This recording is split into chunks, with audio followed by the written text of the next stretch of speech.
학생 여러분 안녕하십니까? 제 이름은 박종인입니다. 소리 잘 들리시는지 모르겠습니다. 오늘 서현 영사관에서 저를 불러주셔서 오늘 참석하신 여러분들께 이 중국 대륙에서 벌어졌던 우리의 독립운동에 대해서 좀 설명을 해드리려고 합니다. 오늘의 제목은 만주 벌판을 가득 채운 독립의 열기라는 제목입니다. 그리고 아시는 분도 계시겠지만 신흥무관학교라는 학교와 그 선구자들에 대한 이야기입니다. 이 얘기 어쩌면 딱딱하고 무거울지도 모르겠습니다. 그 옛날 고구려 신라 백제 얘기하면은 좀 재미가 있을지 모르겠는데 우리의 그 근대 1900년대 들어서 만주에서 벌어졌던 얘기는 사실 어찌 보면 따분할 수도 있어요. 제가 안 따분하도록 최선을 다해서 여러분들에게 설명을 드리겠습니다. 왜 근대를 이야기해내드냐면 여러분들이 태어나기 한참 전에 또 제가 태어나기도 한참 전에 그리고 총 영사님 태어나시기도 한참 전에 우리들이 살고 있는 대한민국이 있었습니다. 정확하게 말하면 대한민국이 아니라 우리나라가 있었죠. 한민족의 나라가. 그 나라가 있었기 때문에 우리가 존재할 수 있고 앞으로도 이 나라를 더 존재하게 만들어야 되는 게 우리들의 민족으로서의 의무이기도 하고 권리이기도 합니다. 지금보다 더 훨씬 살기 좋은 나라를 만드는 거죠. 그런데 역사적으로 그 나라가 몇 번씩 없어질 뻔했던 적이 있었어요. 그리고 언젠가는 한번 없어지기도 했었고, 여러분 다 아시죠? 일제강점기라고 부르는 1910년부터 1945년까지 우리는 나라 이름을 쓰지 못하는 시대가 있었습니다. 그런데 그 나라의 이름을 되찾기 위해서 노력을 했던 사람들이 있었기 때문에 지금 학생 여러분들하고 학부모님들하고 그리고 제가 여기에서 바다 건너에서 줌으로 이렇게 이야기를 하고 있습니다. 그 사람들이 살았던 이야기를 오늘 해드리려고 합니다. 그리고 그 많은 사람들이 살았던 곳이 한반도뿐만 아니라 이 북쪽, 한반도 북쪽에 지금 여러분들이 살고 있는 바로 이 중국 대륙이었습니다. 그 중국 대륙에서 그 사람들이 나라를 찾기 위해서 노력을 했던 본부가 있는데 그 본부가 신흥무관학교라는 어떤 학교입니다. 그 학교와 그 학교를 만든 사람들의 이야기입니다. 자, 볼까요? 지금 여기 용정 부근에 살고 있는 분들도 계시죠? 용정은 이름 그대로 용이 살고 있는 우물이라는 뜻입니다. 그게 도시 이름이 됐어요. 그런데 이 여기가 앞에 보이는 이 우물이 바로 그 용정입니다. 우물입니다. 그런데 이 용정 자세히 보면은 여기에 이렇게 안내판이 있습니다. 본 분도 계시죠? 이 안내판에 보면 뭐라 적혀 있냐면 이 용정이란 우물을 파낸 사람이 한국 사람들이었습니다. 조선 사람들이었습니다. 박씨, 또 김씨 이런 사람들이 이 우물을 파서 여기서 물을 떠서 살았죠. 조선 사람들, 그 당시에 조선 사람들이 왜 여기에 와서 우물을 팠을까요? 지금은 우리가 굉장히 잘 살고 있어요. 그런데 100년 전, 200년 전에는 우리가 굉장히 못 살던 때가 있었습니다. 너무 가난해서 그 가난을 탈출해서 잘 살기 위해서 두만강과 압록강을 건넌 사람들이 있었습니다.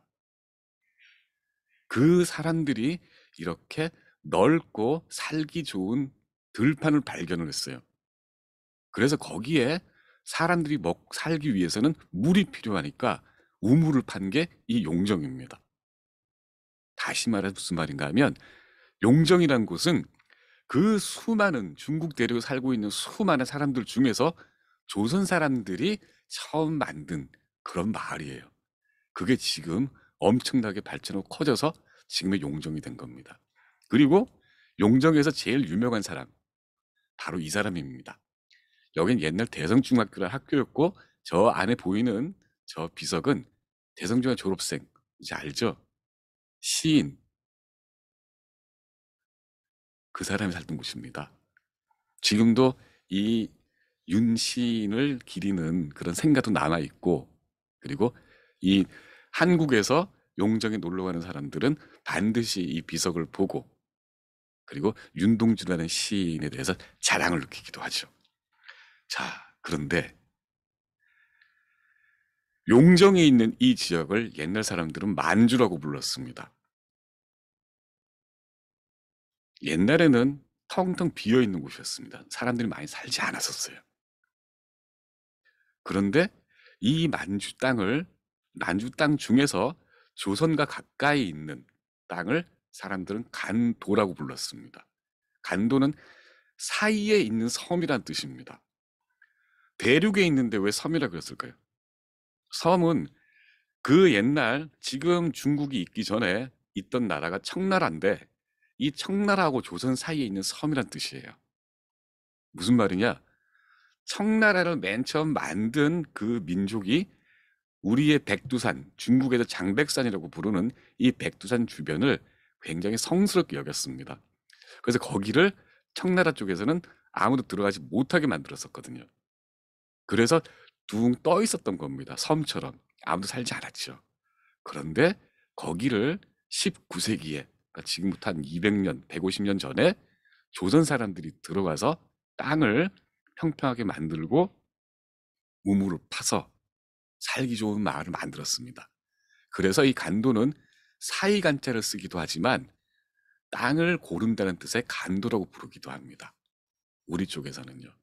그러니까 이 간도는 사이간이기도 하고 이렇게 땅을 고르는 간이기도 합니다.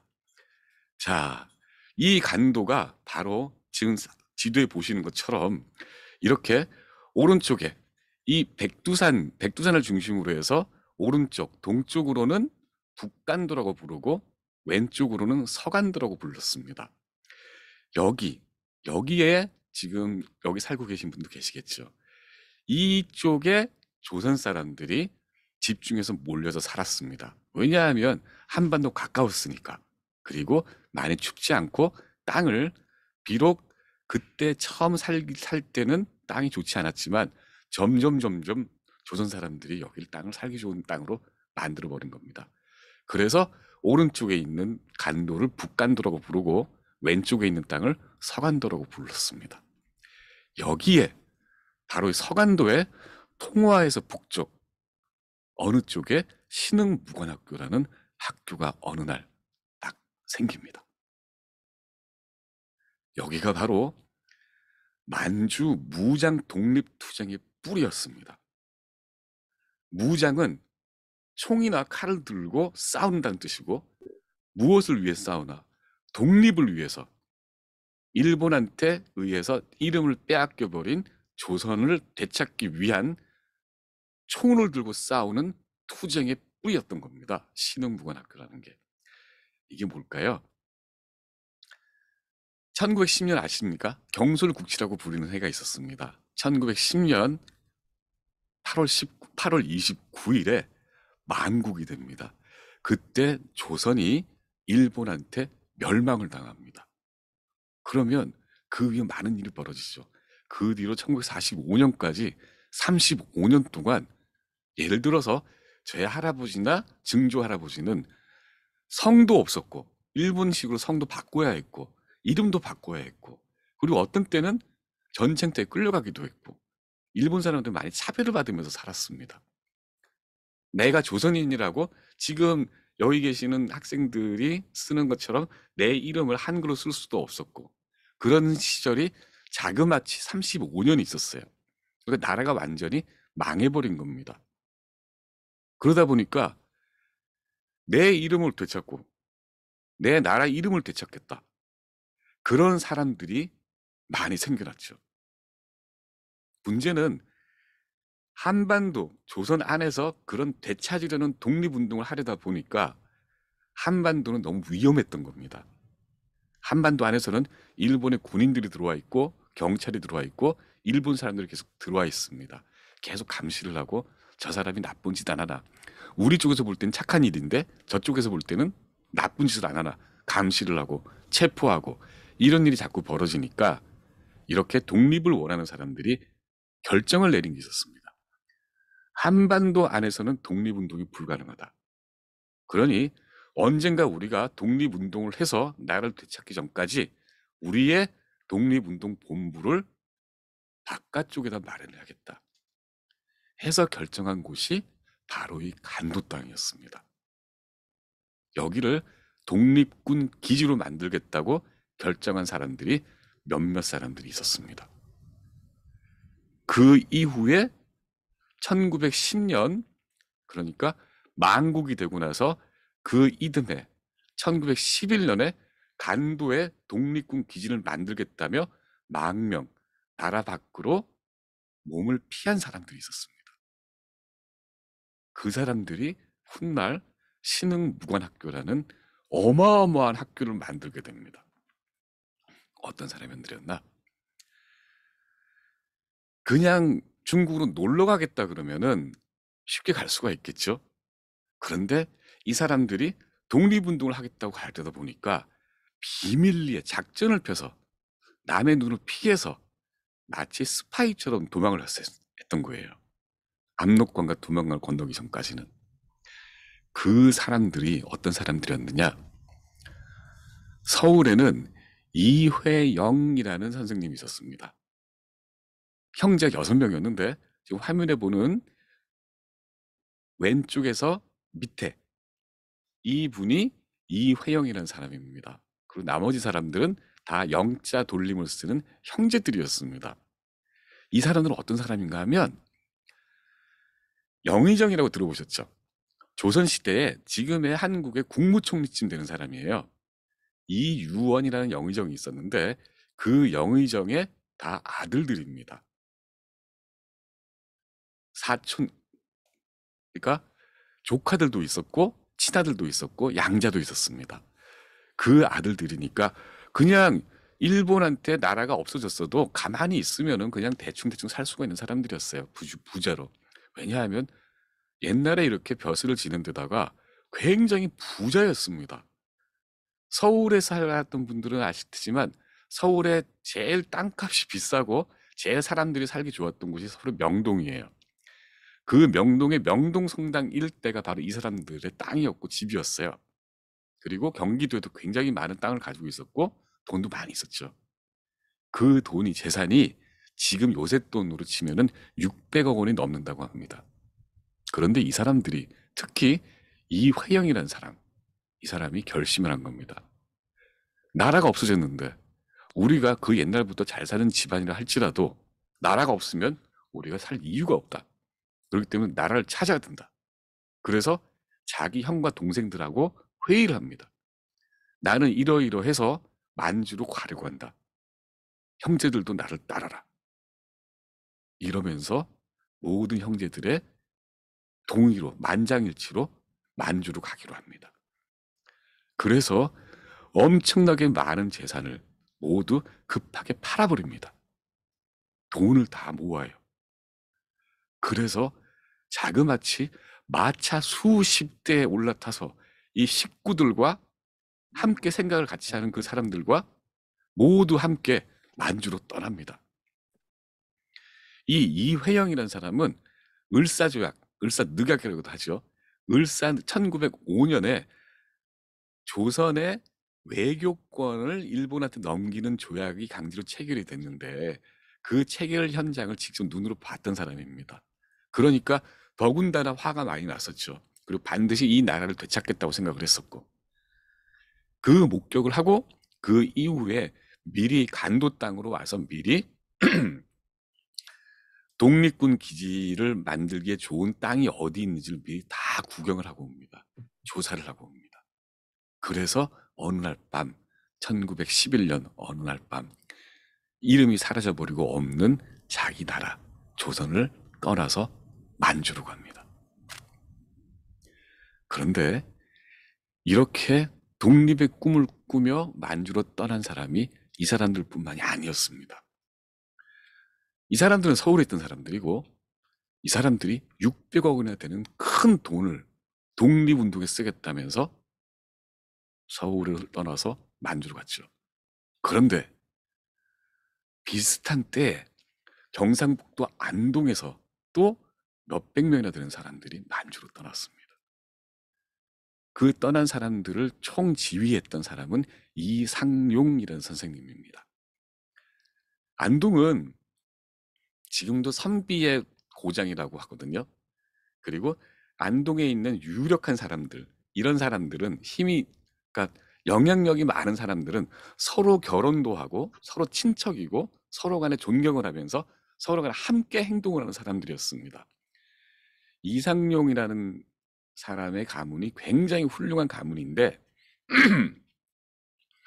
이 사람이 자기 사돈쯤 되는 김동삼이라는 사람의 가문과 함께 같이 아까 봤던 이 씨를 쓰는 그 사람들과 함께 따라서 만주로 떠납니다. 우연하게 둘이 떠난 게 아니에요. 미리 한국에서 계획을 하고 떠난 겁니다. 이 사람들도 나중에 독립을 해서 우리의 나라를 새로 세우겠다라는 큰 꿈을 안고 계획을 세우고 둘이서 두 가문이 함께 계획을 해서 며칠 차이로 함께 만주 어디에서 만나자 그렇게 약속으로 떠난 겁니다. 나중에 이 석주 이상용이라는 선생님은 상해 임시정부에서 최고위 대통령이 됩니다. 그리고 앞에 보셨던 이시영이라는 사람, 여기에서 맨 밑에서 두 가운데에 있는 이시영이라는 분도 대한민국 임시정부에서 큰 역할을 하고 나중에 대한민국이 탄생했을 때도 부통령이 되죠. 그만큼 독립운동의 핵심이 됐던 사람들입니다. 그리고 김동삼이라는 오른쪽에 아주 눈이 무섭게 생겼죠. 이 사람은 만주의 호랑이라고 불릴 정도로 무시무시하게 일본에 대해서 대항을 했던 그런 인물이었죠. 이 사람들이 어느 날 만주에서도 안동에서도 이 고성희 씨와 의성 김 씨의 모든 사람들이 모여서 자기네들이 가지고 있는 모든 재산을 처분을 합니다. 모두 급하게 팝니다. 그 돈을 가지고 또 독립자금을 쓰기 위해서 급하게 재산을 다 모아서 함께 만주로 떠난 겁니다.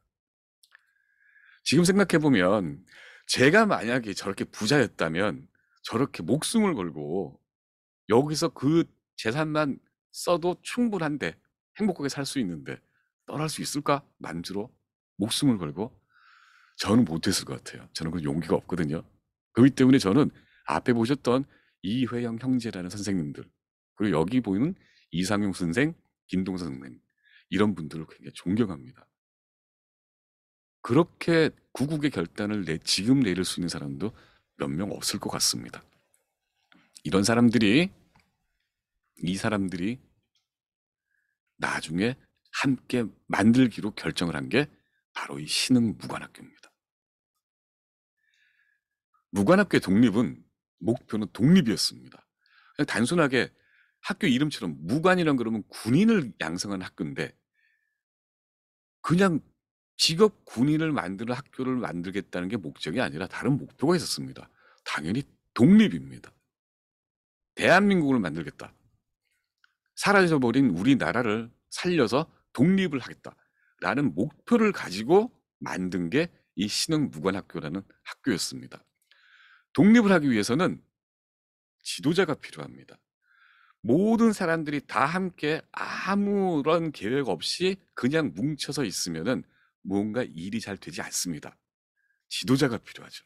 지휘관이 필요하고 그 지도자를 교육하는 학교를 만들자 하고 계획을 세워서 그 계획 속에 만들어진 학교가 신흥무관학교입니다. 그런데 독립을 하기 위해서는 단순하게 말만 대한독립 만세라고 해서는 되는 게 아니거든요. 싸워야 됩니다. 총과 칼을 가지고 이 땅에 들어왔던 일본에 저항해서 싸우기 위해서는 총칼을 다룰 줄 알아야 됩니다. 그렇기 때문에 신흥학교는 무관학교였고 그렇기 때문에 거기서 가르치는 과목은 군사훈련과 지휘자로서 지도자로서 필요한 교양 과목, 역사와 수학과 국어, 한국어죠 당연히. 이런 과목들을 다 가르쳤던 겁니다. 이 군사훈련을 하기 위해서 실질적으로는 만주 땅으로 가서 신흥무관학교를 세운 거예요. 처음에 며칠 채로 먼저 도착한 사람들이 안동에서 온 사람들이었습니다. 이 사람들이 처음에 중학교를 먼저 설립합니다.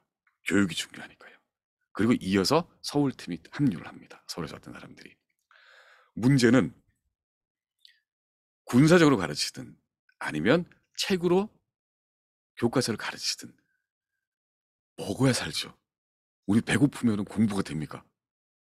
먹어야 됩니다. 그런데 이렇게 일본에서 봤을 때는, 일본 사람이 봤을 때는 굉장히 불순하고 나쁜 짓을 하려고 간 사람들인데 그 사람들한테 마음대로 먹을 걸 주겠어요? 그리고 남의 나라 땅인데 중국 땅에서 중국도 그 당시에 일본으로부터 위협을 받고 있었는데 이 갑자기 찾아온 외국 사람들한테 그냥 먹을 걸 나눠주거나 집을 주거나 하겠습니까? 그렇기 때문에 우리들 독립을 위한 투사들이 먹기 위해서 이 사람들은 학교를 세운 동시에 공동체를 만듭니다. 공동체. 이 조직 안에서 먹을 식량을 만들고 집을 지을 나무를 심고 이 사람들이 같이 생활을 하면서 지금의 법률처럼 이렇게 법을 만들어서 통제를 하고 질서를 잡고 그럴 수 있는 공동체를 건설한 겁니다. 이게 제일 먼저 해야 할 일이었습니다.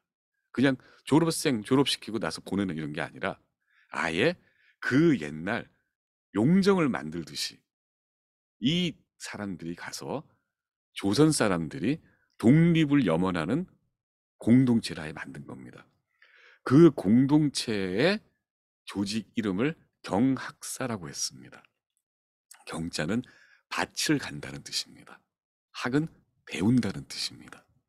그러니까 학업을 시키고 교육을 시키고 그리고 교육을 위한 식량을 만들고 그 식량을 고루고루 나눠서 함께 먹을 수 있는 그런 조직을 운영할 수 있는 큰 조직, 위의 조직 이름을 경학사라고 짓고 이걸로 그 신흥문학구 주변에 있는 마을을 건설한 거죠. 왜 그런데 어떤 나라처럼 생긴 공동체를 만드는데 주식회사나 회사 할 때 사자를 썼을까요?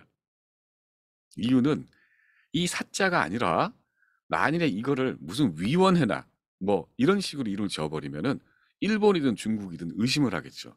아, 저거는 이상하다. 공동체나 국가를 만들려는 거 아니냐 하고 의심을 합니다. 그래서 회사처럼 경학사라고 이름을 지은 거예요. 여기에서 이 경학사라는 자치기구를 통해서 신흥무관학교를 운영을 하고 거기에 찾아오는 사람들과 함께 살 수 있는 그런 규율을 만들어 나갑니다. 처음에 만들어진 학교 이름은 신흥강습소였습니다. 그냥 가르친다는 뜻이었죠. 처음부터 군사라고 이름을 들고 나오면 중국 사람도 의심을 하고 일본 사람도 의심을 하니까요. 사실은 군사학교였는데 왜 이름이 신흥이냐? 사라져버린 나라를 새롭게 흥하게 일으킨다는 뜻입니다. 너무나도 솔직하고 당연한 이름이었죠. 이 학교가 먹어야 산다는 걸 충실하기 위해서 또 다르게 한 일이 있습니다. 바로 백서농장이라는 농장을 만든 겁니다. 지금은 먹고 살려고 부자가 되기 위해서는 반도체나 핸드폰이나 이런 걸 만들면 더 많은 돈을 벌 수 있겠지만 그 당시는 그런 기술이 없었죠.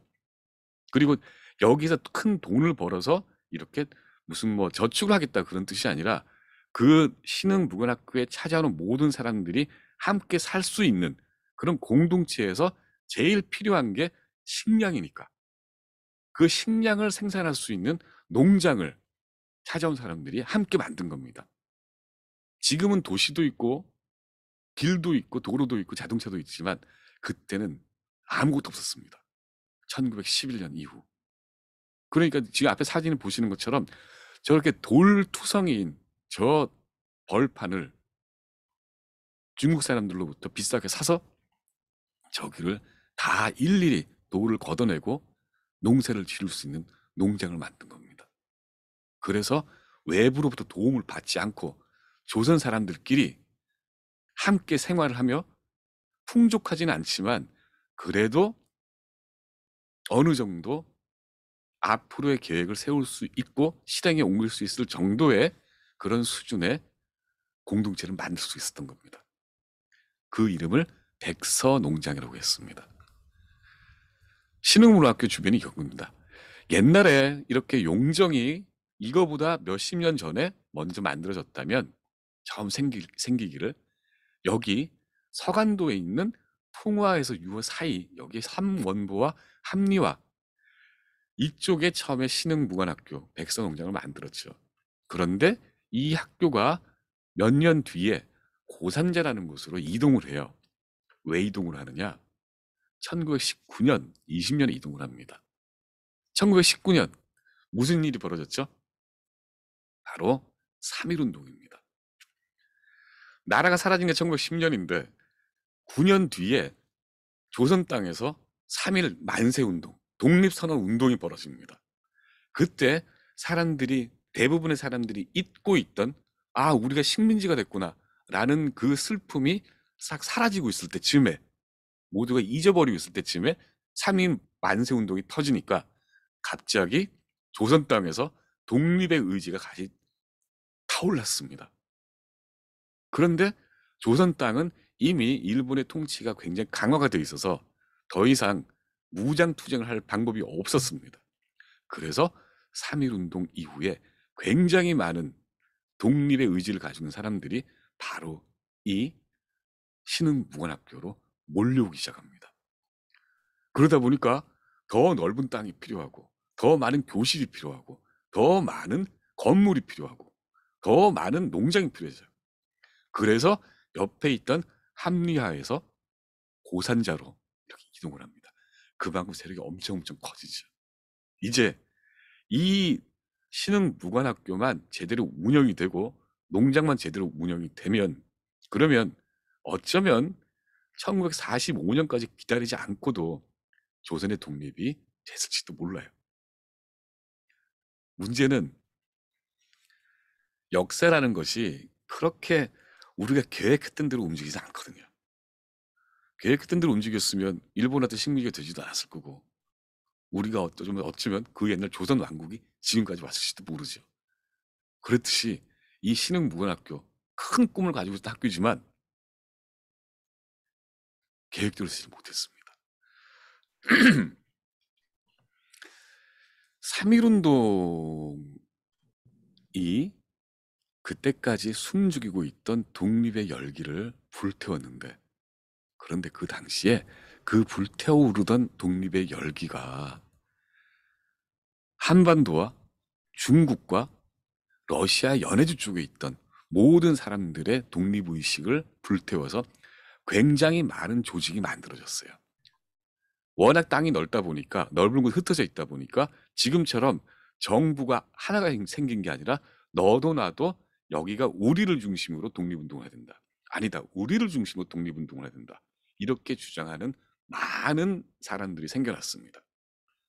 중국에서는 상하이에 임시정부가 생겨났고 연해주의 블라디보스톡에서는 대한국민의회라는 정부가 생겨났고 한국, 서울에서는 한성정부라는 정부가 생겨났습니다. 그런데 사람이 머리가 세 개면은 살 수가 있나요? 살 수가 없죠. 그렇기 때문에 이 사람들이 하나로 통일된 정부로 통일을 해서 독립운동을 하자라는 그런 결의를 합니다. 그래서 모두가 그래도 아무리 우리가 선언만 하는 정부라도 정부는 한국의 경성, 서울에 있는 게 옳다라고 생각을 해서 한성 정부를 통일된 정부로 결정을 하고 대신에 거기에서 활동을 할 수가 없으므로 상해에 있는 임시정부를 그 실질적인 정부로 인정을 합니다. 그래서 연해주에 있는 대한국민의회 그리고 한성정부는 잠정적으로 활동 중단을 하고 상해 임시정부가 그 이후로 한국의 독립운동을 이끌게 되죠. 그리고 신흥무관학교에서 그때까지 그리고 그 이후로 계속 교육을 받고 나간 졸업생들이 이 상해 임시정부의 지휘하에서 무장투쟁을 계속 이어갑니다. 만주에서는 만주 또한 굉장히 많은 조직들이 있었어요. 지금 예를 들면은 서로군정서, 북로군정서, 대한북로독군부, 여기 말고도 굉장히 많은 무장 투쟁을 하는 부대들이 생겨서 나름대로 활동을 하고 있었습니다. 이 무대, 이러이러한 조직들을 지휘하려면 또 지도자가 필요한데, 그 지도자들이 바로 이 신흥무관학교의 졸업생들이었습니다. 그리고 신흥무관학교의 명성을 듣고 찾아온 다른 사람들, 예를 들면 지청천 장군, 홍범도 장군, 김전희 장군, 이런 사람들이 신흥무관학교에서 온 사람들과 함께 만주 땅에서 일본에 저항하며 독립운동, 특히 총을 든 무장 독립운동을 펼친 겁니다. 자, 그런데 봉오동 전투와 청산리 전투, 이름 들어보셨을 겁니다. 3.1운동 이듬해 1920년에 만주 땅에서 이렇게 큰 전쟁이 벌어집니다. 전투가 벌어지죠. 봉오동에서 홍범도 장군이 이끄는 조선의 독립군, 그리고 옆에 있는 청산리에서 김전인 장군이 이끄는 청산리 전투가 벌어집니다. 여기서 조선의 독립군들이 승리를 합니다. 여기가 봉오동에 있는 전투 기념비입니다. 봉오골 항일 전적지라고 되어 있고, 그 옆에 가면 저렇게 청산리 전투 기념비가 서 있습니다. 그 정도로 만주에서 조선 사람들이 벌였던 대표적인 전투로 이 두 가지, 봉오동 전투와 청산리 전투를 꼽는데, 그게 바로 1920년에 이 신흥무관학교 출신 군인들, 독립투사들과 홍범도 장군과 김전희 장군이 벌였던 전투였습니다. 그게 1920년입니다. 잠깐 정리를 해보자면 1911년에 조선 땅에서 독립군 기지를 만들겠다면서 안동과 서울 이쪽에서 전 재산을 팔아서 비밀리에 올라간 그 사람들이 만든 학교가 신흥무관학교였고, 무관학교의 목표는 독립이고, 독립을 위해서 독립을 위한 지도자들을 교육을 시키는데, 그 교육의 내용은 군사교육과 교양훈련이었어요. 그리고 3.1운동이 벌어졌던 1919년 이후에 조선 땅에서 더 많은 젊은 사람들이 독립투쟁에 동참하겠다면서 신흥무관학교로 올라와서 입학을 하고 졸업을 해나갑니다. 그 사람들이 이렇게 김좌진, 홍범도, 이런 장군들과 함께 치렀던 전투가 지금 보셨던 봉오동 전투와 청산리 전투입니다. 그게 1920년이었습니다. 아까 말씀드렸던 것처럼 역사는 계획대로 움직이지가 않습니다. 보시면 봉오동 전투가 벌어졌던 곳이 바로 두만강 쪽 봉오동과 여기 청산리입니다. 여기 봉오동 전투 들어봐봐. 이 봉오동 전투가 바로 두만강 건너편이고, 청산리 건너편 전투도 이 두만강 건너편입니다. 이 서간도보다는 북간도 쪽에 더 많은 전투가 많이 벌어졌죠. 그리고 여기 통화와 유 사이에 신흥무관학교가 있었는데, 여기 이 통화에서 봉오동까지 거리가 얼마나 먼가요? 그만큼 신흥무관학교 출신 사람들이 활동 영역이 이렇게 넓어졌고, 그만큼 독립의 열기가 충만했었다는 뜻입니다. 그런데 그 이듬해 1921년에 간도참변이라는 굉장히 슬픈 사건이 벌어집니다. 봉오동 전투에서 지고 청산리 전투에서 진 일본 군들이 여기에 있는 조선 사람들을 더 놔뒀다가는 자기네들이 더 중국 대륙을 침략을 해서 중국 대륙을 자기네들의 땅으로 식민지를 만들려는 그 계획이 실패로 돌아가겠다 하고 생각을 해서 대규모의 일본군이 투입돼서 이 간도 땅에 살고 있는 조선 사람들을 다 체포를 하고 학살을 합니다. 이걸 간도 참변이라 그럽니다. 이 간도 참변이 벌어졌던 직접적인 계기는 지금 아까 우리가 자랑스럽게 얘기했던 봉오동 전투와 청산리 전투였습니다. 그러니까 어찌 보면 우리들이 굉장히 뿌듯해하고 그 당시에 조선에 살고 있던 사람들이 굉장히 손뼉을 치고 좋아했던 일이 너무도 이상하게도 간도 땅에서 벌어지고 앞으로 더 벌어져야 했던 무장투쟁 운동을 무너뜨리는 그런 슬픈 사건으로 이끌어져 버린 겁니다. 이 간도 참변에서 이 만주 땅에서 활동하고 있던 많은 무장투쟁 독립운동가들이 힘을 잃어버리고 모두 흩어져 버립니다. 그 가운데 하나가 배달학교라는 곳입니다. 배달학교는 신흥무관학교 졸업생들 그리고 신흥무관학교에서 가르치던 선생님들이 통화연에 만들었던 지금의 초등학교였습니다. 이 통화연까지 이게 신흥무관학교와 관련이 있다는 사실을 그 당시에 통화연에 있던 일본군이 파악을 하고 여기를 일본군을 보내서 여기에 있는 교사들, 선생님들과 학생들을 모두 총살을 시켜버립니다. 신흥무관학교도 다 사라졌고 그 흔적도 찾을 수가 없습니다. 그런데 이 배달학교에서 벌어졌던 슬픈 일에 대해서는 그 뒤로 통화연의 주민들이 이 사람들을 기억을 하고 이렇게 그분들의 흔적을 다 찾아내서 저렇게 무덤을 만들어 놨습니다. 아마 통화연 쪽에 살고 계시는 분들은 들어보셨고 가본 분들도 계실 겁니다. 근데 너무 한국에서 멀고 이렇게 화려한 관광지가 아니기 때문에 한국에서 온 사람들, 관광객들은 여기를 잘 찾아가질 않습니다. 가봤자 볼 곳도 없고 이렇게 생각하기 때문에 많이 가질 않죠. 하지만 이 배달학교에 있는 이 묘지들은 우리들이 지금까지 얘기했던 신흥무관학교의 가장 대표적인 흔적이에요. 교과서에서만 보면은 우리가 시험 문제 풀듯이 외우고 넘어가지만 이렇게 배달학교의 흔적을 보면 눈으로 보고 땅을 발로 밟아보면 신흥무관학교라는 게 무엇이었고 그게 어떻게 어떤 과정을 거쳐서 슬프게 사라졌는가를 우리가 몸으로 느낄 수가 있겠죠. 이렇게 간도창변, 1921년에 벌어졌던 간도창변은 그때까지 굉장히 활발하고 펄펄 끓어오르던 간도 땅, 중국 대륙의 대표적인 무장투쟁의 열기를 확 쓰러뜨리는 그런 슬픈 사건으로 기록이 되어 있습니다.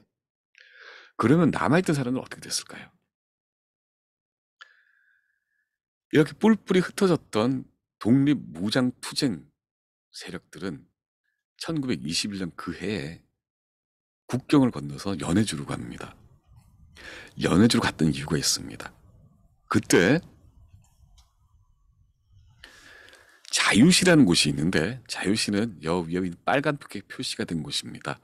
이 밑에 노란 부분이 그 당시에 간도 지역이었고 여기에서 이렇게 일본군과의 전투에서 승리하지 못했던 사람들이 이 자유시까지 걸어서 올라갑니다. 이유는 그 당시에 만주에서 무장투쟁을 벌이던 조직이 여러 개가 있었는데 이 세력들을 통합해서 러시아가 당신들이 통합해서 우리한테 오면 우리가 무기를 지원해주고 당신들을 군사적으로 더 훈련을 해주겠다라고 약속을 했었습니다.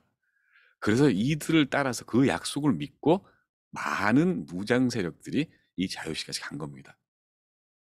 갔더니 속은 거예요. 거기에서 이 무장 세력들 여러 중에 한 세력을 소련, 그러니까 그 옛날 러시아가 이렇게 유혹을 해서 그 사람들한테만 지원을 하고 다른 사람들은 무장 투쟁을 지원하는 게 아니라 총을 다 빼앗아 버린 겁니다. 그러다가 거기서 분쟁이 벌어져서 거기서 완전히 이제 일부 세력만 남겨놓고 나머지 무장 세력들은 총을 잃어버린 채 완전히 흩어져 버립니다. 그때 무언가 이상하다고 생각을 하고 김좌진 장군이 이끄는 부대는 모두 거기에서 그런 일이 벌어지기 전에 다시 만주로 돌아왔죠. 그렇게 충돌이 벌어지고 내부에서 충돌이 벌어지고 하면서 신흥무관학교가 불태웠던 그 무장 독립의 의지가, 투쟁의 의지가 바로 2년 만에 사라지고 만 겁니다. 그래서 그 이후에는 만주에서는 무장 세력의 투쟁이라는 게 중국 쪽의 세력과 같이 연합을 하거나 아니면 완전히 러시아로 넘어가서 그쪽에서 사회주의 운동을 하거나 이런 식으로 분열이 돼버리고 만주 땅 안에서는 굉장히 작은 소규모의 투쟁밖에 벌어지지 않았습니다. 그래서 1920년대 이후에는 무장 투쟁보다는 상해 임시정부가 이끄는 외교 투쟁, 저 남쪽에서 벌이는 정치 투쟁이 위주가 됐죠. 그럼 너무 슬프지 않습니까? 그렇게 그 한국에서 그 셀 수 없이 많은 사람들이 어마어마한 재산을 희생을 해가며 목숨을 희생해가며 만들었던 신흥무관학교였고 또 그 사람들이 목숨을 걸고 배워서 배출한 그 지도자들이 일으킨 그 무장투쟁이 바로 몇 년 만에 저렇게 촛불이 꺼지듯이 꺼져버린 겁니다. 그러니까 만일에 그때 이런 자유시 참배라는 일이 없었다면은 우리들이 교과서에서 국사 시간, 역사 시간에 배우는 역사는 많이 달라졌을 거예요. 하지만 저렇게 만주에서 역사는 무장투쟁의 역사는 그렇게 영화에서 보듯이 총과 기관총을 쏘고 서로 이기고 지고 쏘고 하는 그런 멋진 투쟁이 아니었던 겁니다. 이 봉오동 전투라는 영화를 본 분들도 계실 겁니다. 영화는 굉장히 멋있죠. 하지만 그 영화만큼 그렇게 화려하지 않았고 전투는 너무나도 처참하고 슬픈 겁니다. 영화만 보면, 영화에서 역사를 보면은 그 역사는 너무 멋있죠. 현실에서 벌어진 역사는 그렇게 아주 스펙타클하고 멋지진 않았습니다. 만주에서 투쟁은 이렇게 큰 꿈을 가지고 있는 작은 사람들끼리 모여서 벌렸던 그런 소박하고 그리고 대신에 치열한 그런 투쟁이었습니다. 그렇다면 이런 역사를 우리가 왜 배워야 하나요?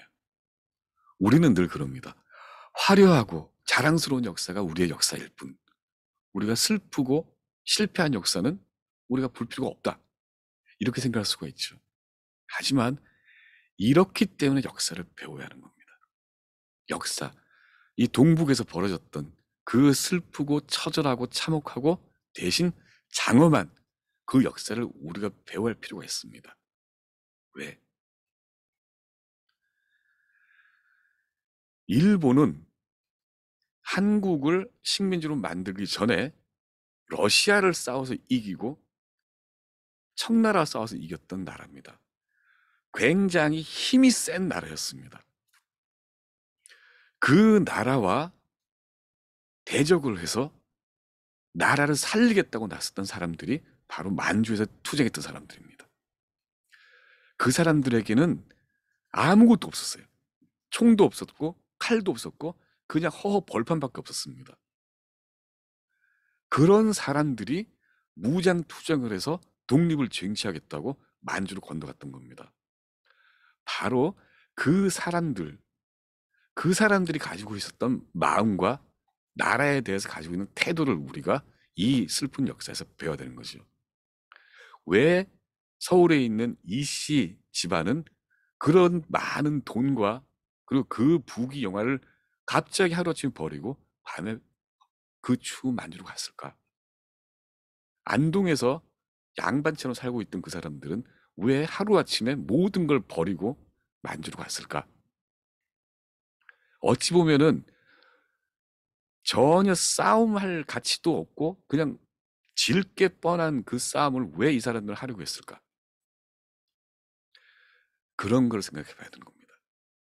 이 사람들이 1년을 싸워서 독립을 하겠다고 생각했을까요? 아닙니다. 먼 길을 본 거죠. 학교에서 조금씩 가르치고 가르치고 또 가르치고 무장하는 방법을 가르치고 그리고 식량을 만드는 방법을 가르치고 교육하는 방법을 가르치고 그 배운 사람들이 또 다른 사람들을 가르치고 그래서 그 역량이 저 어마어마하게 센 일본과 대등하게 됐을 때 그때 제대로 싸워서 나라를 되찾겠노라고 그러면서 만주를 건너간 겁니다. 절대적인 열세로 시작한 무장투쟁이었고 독립운동이었던 겁니다. 그래서 만주에서 신흥무관학교를 세웠던 그 사람들은 이 국가의 역량을 강화하고 독립의 힘을 배양하는 그 씨앗과 뿌리를 씨앗을 뿌리고 뿌리를 심겠다는 그 생각으로 만주로 갔던 겁니다. 일본군은 굉장히 숫자도 많고 어마어마했죠. 무기도 훌륭하고 뛰어난 데였습니다. 그 사람들과 전쟁을 싸움을 할 때 우리는 이번에 반드시 이길 거야 라고 생각했던 사람들은 없었을 겁니다. 그럼에도 불구하고 목숨을 버릴 각오를 하고 그 사람들 싸웠던 거죠. 그 싸운 그 힘과 마음이 뿌리가 되고 씨가 돼서 그래서 만주에서 시작된 독립의 열기가 상해 임시정부로 넘어가고 그리고 그게 국내로 들어와서 마침내 어느 날 독립을 이룰 수 있게 된 겁니다. 그래서 이 만주의 무장투쟁은 독립운동의 씨앗이고 독립의 뿌리였고 그 뿌리가 되는 게 바로 신흥무관학교였던 겁니다.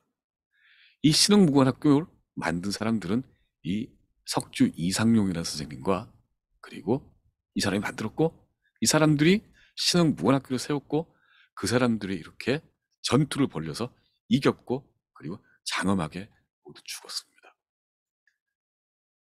그 벌판이 대한민국을 나중에 만들게 된 거죠. 이 신흥무관학교를 나왔던 사람들은 나중에 무관학교는 사라지고 만주에서 독립투쟁은 좌절이 됐지만 1945년 독립이 될 때까지 중국 대륙 전역과 그리고 한반도로 몰래 들어온 사람들끼리 합쳐서 끝까지 45년까지 독립운동을 했습니다. 이 사람들이 배운 게 단순하게 총선법을 배운 게 아니라 어떻게 대중을 지휘를 하고 지도를 할 수 있을까라는 리더십을 배웠기 때문에 그 사람들이 한 사람이 세 사람을 가르치고 세 사람이 또 6명을 가르치고 100명을 가르쳐서 결국에는 그 막강한 일본을 좌절시키고 조선이 독립할 수가 있게 된 겁니다. 그게 바로 교육과 훈련의 힘이었습니다. 이 교육과 훈련은 나중에 조선의 독립의 힘이 됐죠. 무슨 말인가 하면 말로 무조건 독립하자, 독립하자, 독립해야 된다 라고 앉아서 주장하는 사람들, 그 사람들처럼 산 게 아니라 목숨을 걸고 힘을 길렀던 겁니다. 만주에서 그 독립 무장 투쟁이 비록 겉으로는 좌절했을지 모르지만 이 신흥무관학교에서 길러낸 사람들이 점점 전파시킨 작은 불씨가 불러일으킨 들불 같은 힘이 나중에 모여서 이 땅을 결국 독립하게 만든 거죠. 그 씨앗이 되는 곳이 바로 신흥무관학교였습니다. 참으로 고마운 역사입니다. 신흥무관학교가 있었기 때문에 독립이 나중에 됐죠. 그런데 있어서는 두 번 다시 있어서는 안 될 역사이기도 합니다. 훌륭한 사람을 대한민국 땅에서 길러야지 대한민국 땅 기르지 못하고 남의 나라로 가서 교육을 할 수밖에 없었던 그런 역사는 두 번 다시 있어서는 안 될 역사죠. 그렇기 때문에 이제 우리들이 만들어야 할 미래가 있는 겁니다. 이 사진에 보이는 이상용, 그리고 이회영, 이시영, 이석영, 이철영, 이호영 이런 사람들이 만들어 나가려고 했던 그 미래 지금 우리들이 살고 있는 겁니다. 앉아서 독립을 주장했던 사람들이 아니라 온몸으로 뛰어서 피와 땀을 흘렸던 그 사람들이 만들어냈던 미래에 지금 우리가 살고 있습니다. 그러면 우리의 후손들, 여러분들의 후손들은 어떤 미래에 살아야 할까요? 그 미래는 또 이제 우리가 만들어야 됩니다. 그러기 위해서는 옛날처럼 총을 들고 싸워야 되는 그런 독립운동을 해야 될 나라를 다시 만들어진 않아야겠죠. 이제 군사훈련 그런 끔찍한 일을 하지 않더라도 지금 여러분들이 중국에서 배우고 있는 그 모든 지식과 그 모든 교양이 우리 대한민국의 훗날 대한민국 미래를 만들 수 있는 씨앗이 될 겁니다. 그리고 언젠간 또 한국에 돌아오면 한국에서 또 배우고 그리고 또 남을 가르쳐서 우리가 만들어낸 미래를 다시 만들게 되는 겁니다. 그때는 신흥무관학교가 아니라 그냥 학교가 될 것이고 새롭게 흥하는 그런 신흥이 아니라 흥했던 나라를 더 흥하게 만드는 그런 나라가 되겠죠. 우리 모두 저도 포함해서 그리고 이렇게 이 교실을 만들어 주신 저 샤오냥 영사관의 선생님도 마찬가지로 우리 모두 우리가 만들어낸 미래가 무엇인지 한번 생각해 주는 볼 기회. 그게 바로 만주 땅에 어렵게 뿌리를 내렸다가 사라진 신흥무관학교라는 역사가 주는 교훈입니다. 대한민국의 미래를 위한 역사의 교훈으로서 신흥무관학교를 다시 한번 생각해 보시기 바랍니다. 오늘 제가 드릴 말씀은 여기까지입니다. 감사합니다.